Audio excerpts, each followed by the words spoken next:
Senator Doug Cameron, thank you for your time. Now, you emigrated to Australia in 1973. Yeah.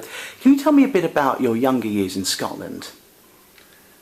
Well, I left Scotland when I was 22.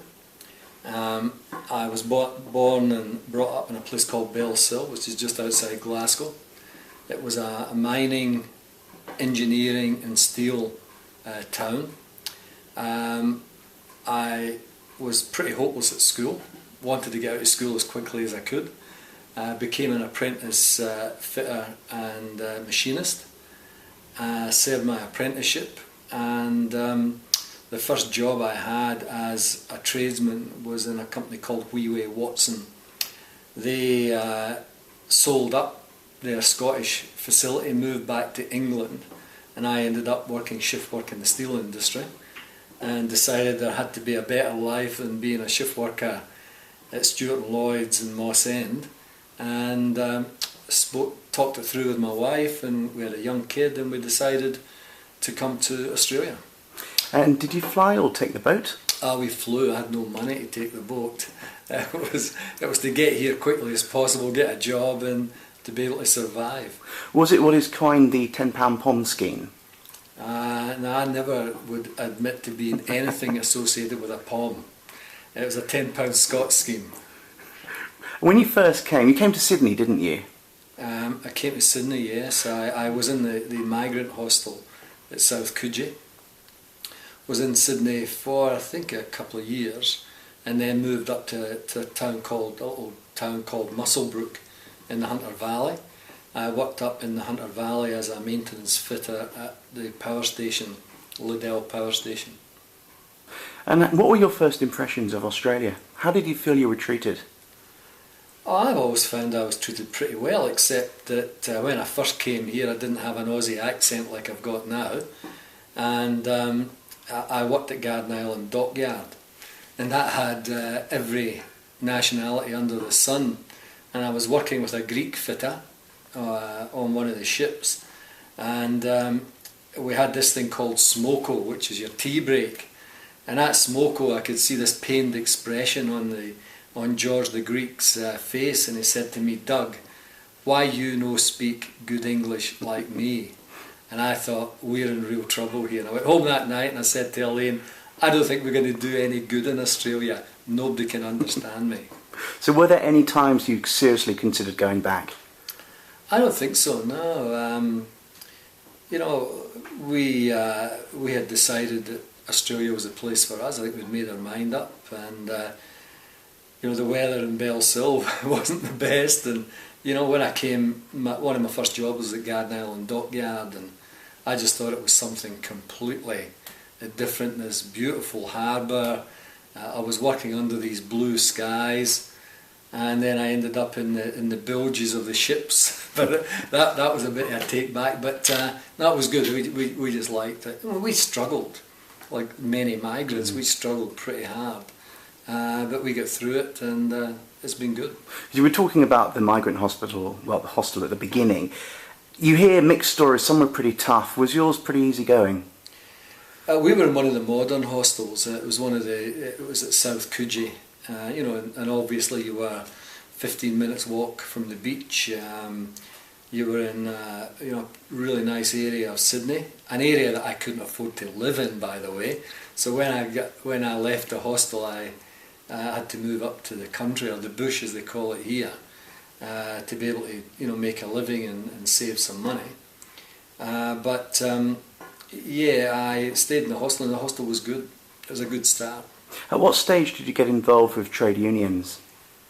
Well, I had always been a unionist. I was a member of the union back in the UK. I was an apprentice delegate at Watson, where I worked. When I came out here, I always had the culture that collectivism was important, and that's how I became involved in every job. I always stuck my head up. I always had I was always complaining if there was things that had to be complained about. I always tried to organise the workforce, and became delegates on most of the jobs. I became a delegate on most of the jobs I was on. What made you want to become a member of the Senate?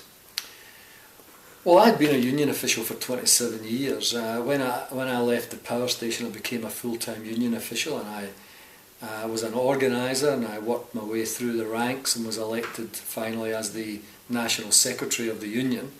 I'd been in the union for 27 years. A number of union officials approached me, a number of parliamentarians approached me, said they thought I could make a contribution in Parliament and I should consider moving to Parliament. It was fortunate for me. I had always taken the view you've got to have good people, you know, working with you and working under you. So there was a ready-made, replacement for me in the union, who's now the Secretary of the Australian Council of Trade Unions, so he was pretty good. So I was able to leave with the full support of the union and become a senator.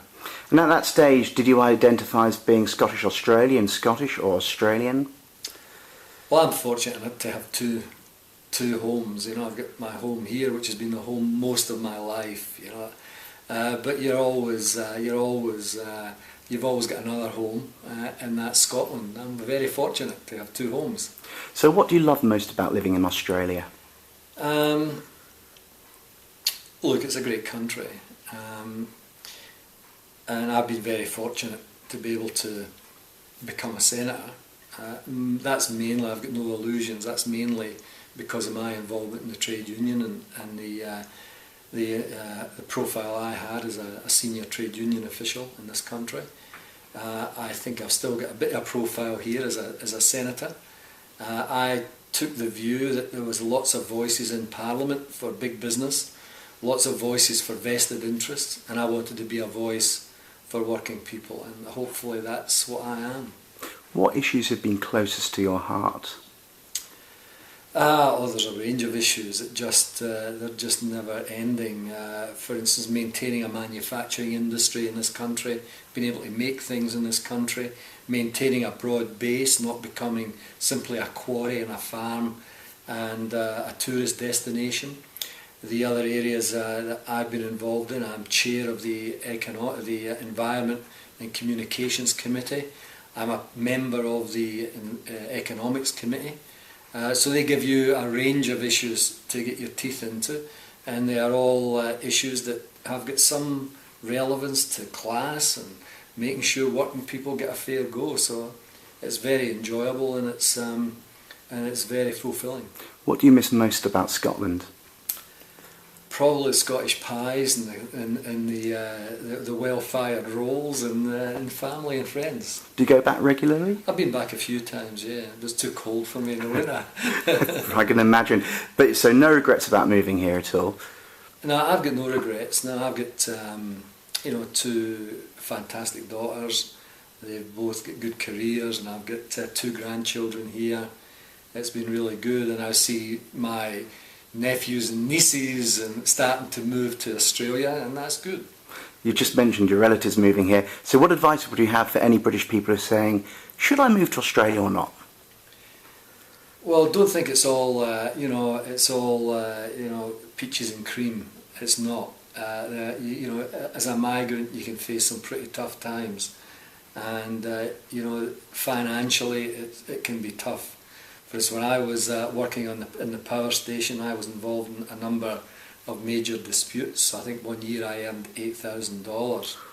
So these are, so you can go through your ups and downs, but I like going through all my downs in a country where the sky's blue, the sun's shining, and it's a nice atmosphere. It's good. Is there anything else you'd like to add?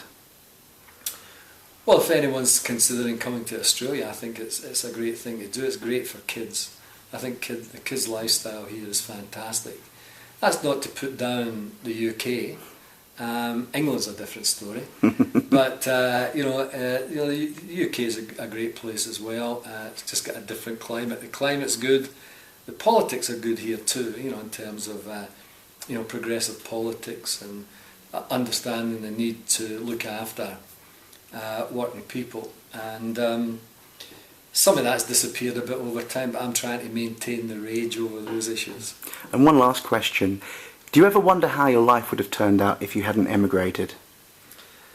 Often, yeah. probably be still going to the same pub. And yeah, you look, who knows? You wonder, but you can never answer that question. I've just been lucky to have a lovely wife, great family, and my life here wouldn't have worked out without the support I've had from Elaine. Senator Doug Cameron, thank you very much. Right.